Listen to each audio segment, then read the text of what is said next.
தலைமுறையை மாற்றணும், புதுக்கூட எதிர்காலத்தை மாற்றணும்னா கண்டிப்பாக தொழில் முனைவோர் என்டர்பிரனராக தான் மாற முடியும். God makes a man, but a tailor made him gentleman. ராம்தன் இஸ் ஈக்குவல் டு உழைப்புன்னு போடுவாங்கல்ல. இதுக்கு மேலே என்ன சார் பாக்கியம் வேணும்? நிறைய தமிழ் கட்டுறவங்கள்ட்ட பொறுமையும் இந்த தெளிவும் இருக்கிறது காரணம். முதலாக அந்த உலகத்தில் வந்து என்னைக்கோ ரயில் பெட்டி கண்டுபிடிச்சிருப்பான்ல, அந்த ரயில் பெட்டி இப்போ அருங்காட்சியகத்துக்கு போயிடுச்சு. ஆனால் என்னைக்கோ எழுதப்பட்ட இலக்கியம் இன்னைக்கு நம்மள்கிட்ட உயிரோட வாழ்ந்துக்கு.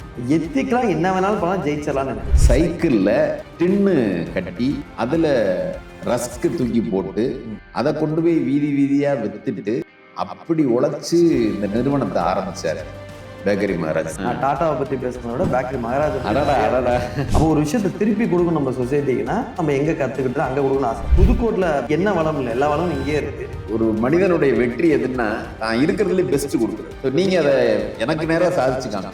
நீங்கள் வந்து ஒரு தொழில் முனைவோராக வந்து வெற்றி கண்டதற்கான அடையாளமாக நான் சொல்கிறேன். இந்த தலைமுறை மேலே எனக்கு ஒரு நம்பிக்கை வரும்.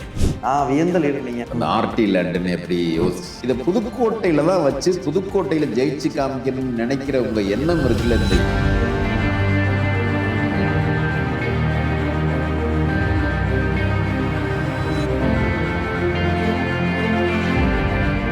சார் வணக்கம் சார். வணக்கம். நான் வந்து ராஷ்னலி ராம்தன் ஒரு ஷோ பிளான் பண்ணேன் சார். இது எப்படின்னா வந்து நான் லைஃப்ல கடந்து வந்த மனிதர்கள், நான் பழக போற ஆள் எல்லாத்தையும் வந்து நான் என்னோட பார்வையில என்னோட தாட் ப்ராசஸை டிஸ்கஸ் பண்ணலாம் சார். நான் லைஃப்ல வந்து கத்துக்கிட்ட இடம் வந்து உங்களோட இடம், நான் படித்த ஸ்கூலு. ஸோ அதனால் ஆரம்பிக்கிறதா அங்கேயே என் குருட்ட ஆரம்பிக்கலாம் ஆசைப்பட்டேன். பகுத்தறிவு வந்து எவ்வளோ முக்கியங்கிறது நீங்கள் நிறைய இடத்துல பார்க்குறோம், தெரிஞ்சுக்கிறோம். நான் சந்திக்கிற மனிதர்கள் எல்லாம் பேசுகிறாங்க. நான் பார்த்து வியந்த நிறைய விஷயங்கள், நான் பள்ளியில் உங்கள்கிட்ட கற்றுக்கிட்ட விஷயம், நிறைய நீங்கள் சொல்லிக் கொடுத்த விஷயம். நீங்கள் அதில் எதுனா சார் நீங்கள் இன்னைக்கு யோசிச்சு பார்க்கும்போது பெருசாக தெரியுது. முதல்ல ரேஷனலி ராம்தன் அப்படிங்கிற இந்த புதிய குழந்தை பிறந்திருக்கு இல்லையா, இதை வந்து ரொம்ப மகிழ்ச்சியாக நான் வரவேற்கிறேன்.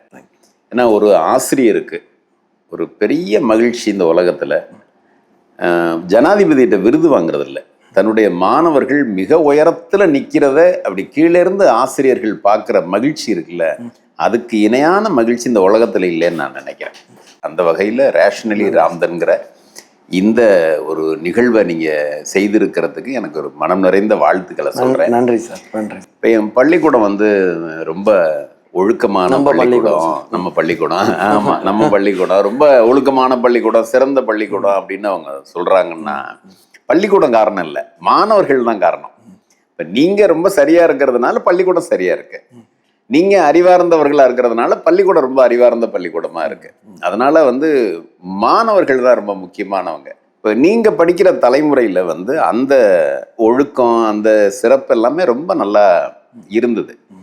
அதனால் நீங்கள் வந்து கல்வியில் உயரணும், வாழ்க்கையில் உயரணும் அப்படிங்கிற அந்த சிந்தனை போக்கு உங்கள்கிட்ட இருந்ததுனால நீங்கள் நிறைய கற்றுக்கிட்டீங்க. படிக்கிற காலத்தில் கற்றுக்கிட்டீங்க, படிக்கிற காலத்திலே நீங்கள் வந்து உங்களுடைய அறிவுத்திறனை வெளிப்படுத்துறீங்க.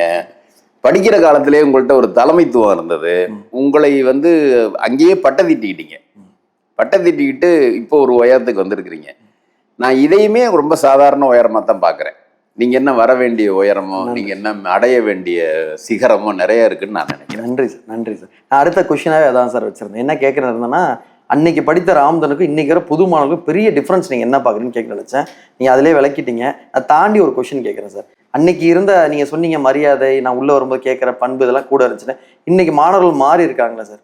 இதுக்கு நீங்கள் என்ன அட்வைஸ் சொல்ல நினைக்கிறீங்க? இல்லை மாற்றத்தை ரொம்ப அக்செப்ட் பண்ணிக்கிறோமா? இல்லை, மாணவர்கள் வந்து மரியாதை ரீதியாக வந்து மாறுவதற்கு பல காரணங்கள் இருக்குது. முதல்ல நீங்கள் படிக்கிற காலத்தில் உங்கள்கிட்ட பெரிய நீங்கள் இன்ஸ்டாகிராமில் நீங்கள் மாட்டல. ஆமாம், எனக்கு கிடையாது. ஆமாம், நீங்கள் வந்து பாட புத்தகத்தில் தான் இருக்கீங்களே தவிர ஃபேஸ்புக்கில் இல்லை, டெக்ஸ்ட் புக்கில் தான் இருந்தீங்க நீங்கள். இப்போ மாணவர்கள்ட்ட வந்து எல்லாமே இருக்குது. இணையதளங்களில் முழுக்க மாணவர்கள் இருக்கிறான். ஆனால் அதையும் மீறி இந்த மாணவர்கள் பள்ளிக்கூடத்துக்கு வர்றாங்க.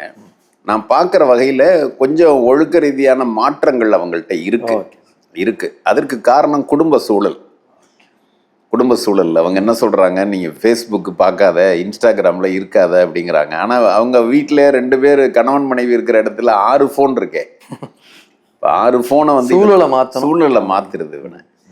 அதே நேரத்தில் நீங்கள் படித்த காலத்துக்கு இப்போ இருக்கிற மாணவர்களுக்கு என்னன்னு கேட்டால், இப்போ இருக்கிற மாணவர்களுடைய அறிவு வந்து ரொம்ப விரிஞ்சிருக்கிறதா நான் பார்க்குறேன். அவங்க பேச்சில் தெளிவு இருக்கிறதா பார்க்குறேன்.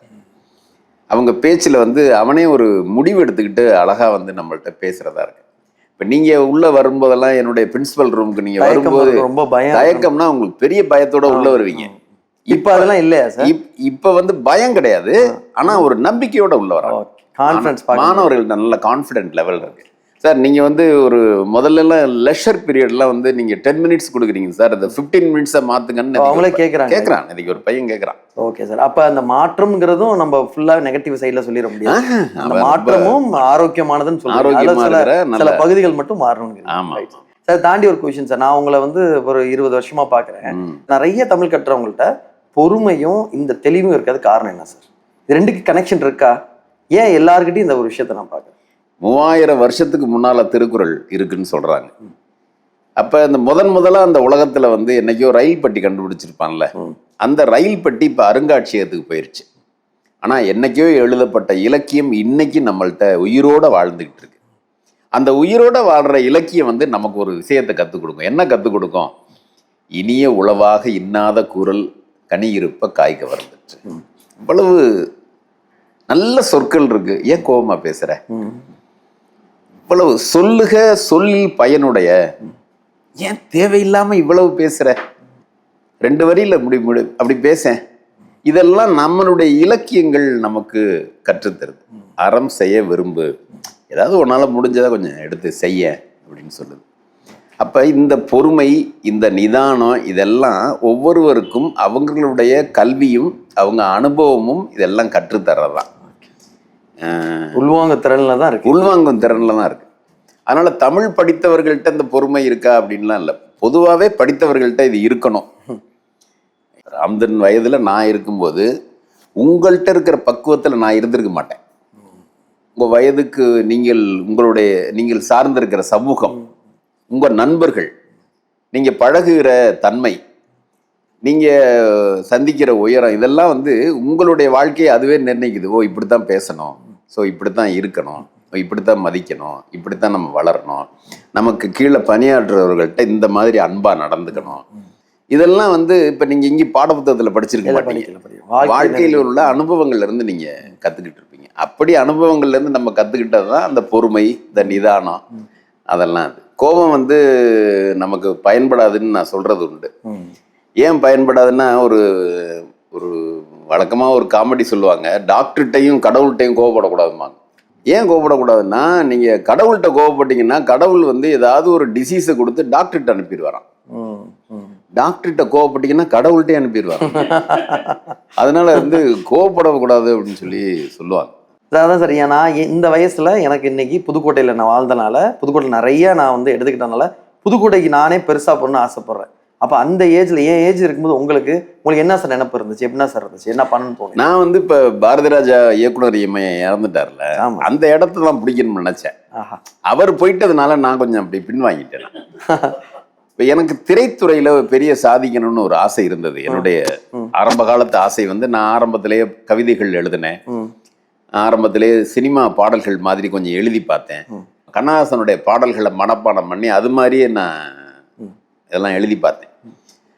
கண்ணதாசனுடைய தொகுதியில, கவிதை தொகுதியில ஒரு பாட்டு இருக்கு. கட்டி அனைத்தொரு முத்தம் கொடுக்கையில், வட்டக் கருவிழி தன்னை மறக்கையில், ஒட்டிய கன்னங்கள் ஊர்கதை சொல்கையில், தட்டி கொடுத்தொரு தாலாட்டு பாட்டிலே மெல்லச் சிரித்தால் என்னை வெல்லச் சிரித்தாள், கள்ளச் சிரிப்பால் என்னை கிள்ளி சிரித்தாள், அள்ளி எடுத்து நான் அவளை அணைக்கையிலே துள்ளி தெரிந்தவள் துவண்டு போனாள். இது இந்த பாட்டு. இதுல பாதி தான் கண்ணதாசன், பாதி நான். ஏன் பாதி கண்ணதாசன்? கண்ணதாசன் மாதிரி நமக்கு எழுத வருதான்னு நம்ம முயற்சி பண்ணி பாக்குறது. அப்ப எல்லாரும் கை தட்டுவாங்க, இது கண்ணதாசன் பாட்டு தான் அப்படின்னு பேசிக்குவாங்க. அப்ப நான் நினைச்சுக்குவேன், கண்ணதாசன் அளவுக்கு நம்ம எழுதுறோம், அப்ப நமக்கு வாழ்க்கையில ஒரு பெரிய சந்தர்ப்பம் இருக்கு அப்படின்னு பார்த்தா, கண்ணதாசன் மாதிரி இல்லை, எனக்கு ஒரு மனைவி தான். அந்த ஒரு ஆசை இருந்தது எனக்கு. ஒரு கவித்துவமா யோசிக்கணும்னு ஒரு ஆசை இருந்துச்சு. கவிதைகள் எழுதுறப்ப வந்து நம்ம ஒரு பெரிய பாடலாசிரியரா போகணும் அப்படின்னு ஆசை இருந்தது. திரைப்படத்துறையில அப்ப பாரதி ராஜா 16 வயது நிலை இதெல்லாம் வந்து வந்த நேரத்துல, அப்ப நான் பள்ளிக்கூடங்கள்ல படிக்கிறப்ப திரைப்படத்தையே புரட்டி போயிட்டு கிராமத்துல கொண்டாந்து ஒருத்தர் கேமரா வைக்கிறாரு, இது மாதிரி நம்ம போக முடியாதா அப்படின்லாம் நான் நினைத்தது உண்டு. அதற்கான முயற்சிகள்லாம் நான் ஒன்றும் எடுக்கலை. நான் முயற்சிகள் எடுக்கல. நான் கொஞ்சம் பாடல் எழுதியிருக்கேன். அந்த பாட்டு வந்து நான் எழுதியிருக்கேன்னு நான் சொன்னாதான் உங்களுக்கு தெரியும். திரைப்படத்துறையில் டைரக்டர் பாண்டியராஜ் என்னை நடிக்கிறதுக்கு கூப்பிட்டாரு. அவருடைய பசங்க படத்துல நம்ம ஸ்கூலோட பசங்க படிச்சு நடிச்சிருக்கிறாங்க. அப்ப அந்த படத்துல என்னை நடிக்கிறதுக்கு கூப்பிட்டாரு. அமிதாப் பச்சன்ட்ட கேட்டப்ப வேணான்ட்டாரு. அதனால நான் கொஞ்சம் அது வேணாம் அப்படின்னு சொல்லிட்டு அது எனக்கு அதுல இல்லை. அதுக்கப்புறம் நான் எம்ஏ முடிச்சதுக்கு அப்புறம் பிஎட் எம்எட் முடிச்சதுக்கு அப்புறம் வகுப்புகள் எடுக்க ஆரம்பிச்சிட்டேன். நான் போய் டியூஷன்லாம் எடுக்க ஆரம்பிச்சிட்டேன். இப்போ வந்து போர்டு சாக் பீஸ் தான். உடம்பு முழுக்க ஒரே இந்த பேண்ட்டு ஷர்ட்லாம் ஒரே சாக் பீஸ் தூசியா இருக்கும். தலையெல்லாம் சாக் பீஸ் தூசியா இருக்கும். அப்ப அந்த வீட்டுக்கு போறப்ப ஒரு நிறைவு இருக்கும். என்ன நிறைவு இருக்கும்னா, இன்னைக்கு ஒரு 50 பேருக்கு கல்வி கொடுத்துருக்கோம்.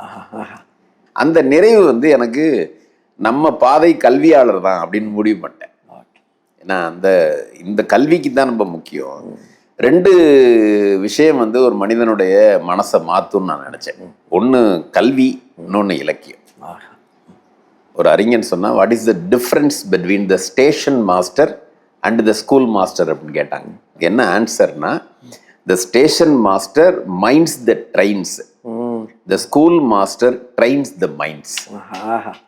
அப்போ ஒரு பள்ளிக்கூடத்து ஆசிரியரா மாணவர்களுடைய மனங்களை பக்குவப்படுத்த முடியும். இதுதான் நம்ம பாதை, இதுதான் நம்ம பயணம்னு நான் முடிவு பண்ணிட்டேன். சார், இப்போ நீங்கள் சொன்னதில் பார்த்தா நான் என் லைஃப்பை கம்பேர் பண்ணி பார்க்குறேன். இன்னைக்கு எனக்கு சில விஷயம் ஸ்லோவமாக இருக்குது. நிறைய விஷயம் டெக்னாலஜி வந்துருச்சு, படிக்கிறதுக்கு ரிசோர்ஸஸ் மெட்டீரியல் யூடியூப்லேருந்து நிறைய என்சைக்ளோபீடியா நிறைய வந்துருச்சு. சாருக்கு அந்த ஏஜில் என்ன சார் டிஃபிகல்ட்டாக இருந்துச்சு, என்ன சேலஞ்சாக இருந்துச்சு இந்த இடத்த அடையிறதுக்கு உங்களுக்கு? இப்போ உங்களுக்கு வழிகாட்டுவதற்கு ஒரு பெரிய நிறைய பேர் இருக்கிறாங்க. உங்களுக்கு எங்களுக்கு திசை காட்டுவதற்கு யாரும் கிடையாது. கிராமத்தில் ஒன்று சொல்லுவாங்க, கையை ஊனி கர்ணம் பண்ணுறோம் அப்படிங்கிறாங்கல்ல. நம்மெல்லாம் கையை ஊனி கர்ணம் பண்ணோம். இப்போ உனக்கு நீ ஆசிரியராக தான் நீ போகணும்லாம் என்னை யாரும் சொல்லலை. நானாக அதை முடிவு பண்ணேன். படிக்கிறப்ப ஒரு பல்கலைக்கழக அளவில் நான் அந்த யூனிவர்சிட்டி ரேங்க் ஹோல்டர் நான். அப்படிங்கிறது? ஆமாம். எனக்கு ப்ரொஃபஸராக இருந்த ஜம்புநாதன் ப்ரொஃபஸர் என்ன சொல்லுவார்னா, அவருக்கு பிறகு எனக்கு பிறகு வந்த ஒரு 10 பேட்சில் என்ன சொல்லுவார்னா, ஸ்டூடெண்ட்டுன்னு நீங்கள் எப்படி வரணும் அப்படின்னா, ஒரு வாத்தியாராக எப்படி இருக்கணும்னா, திருக்கோரணத்தில் ஒருத்தன் ஸ்கூல் வச்சிருக்கான், தங்கமூர்த்தின்னு என் ஸ்டூடெண்ட், அவனை போய் பாருங்க. நானும் நிறைய இப்போ கூட நான் மனிதர்களை சந்திக்கும் போது சொல்றது, சிவா இவங்கெல்லாம் சொல்லும்போது இதே வார்த்தை என்ன சொல்லி. ஆமாம். உங்கள் தலைமுறையில் நீங்கள்லாம் எப்படி வர்றீங்கன்னா, ஒரு நல்ல குடும்ப சூழலில் வர்றீங்க. ஒரு மனிதனுடைய மிகப்பெரிய வெற்றிக்கு அவனுடைய குடும்ப சூழல் முக்கியம்னு நான் கருதுறேன்.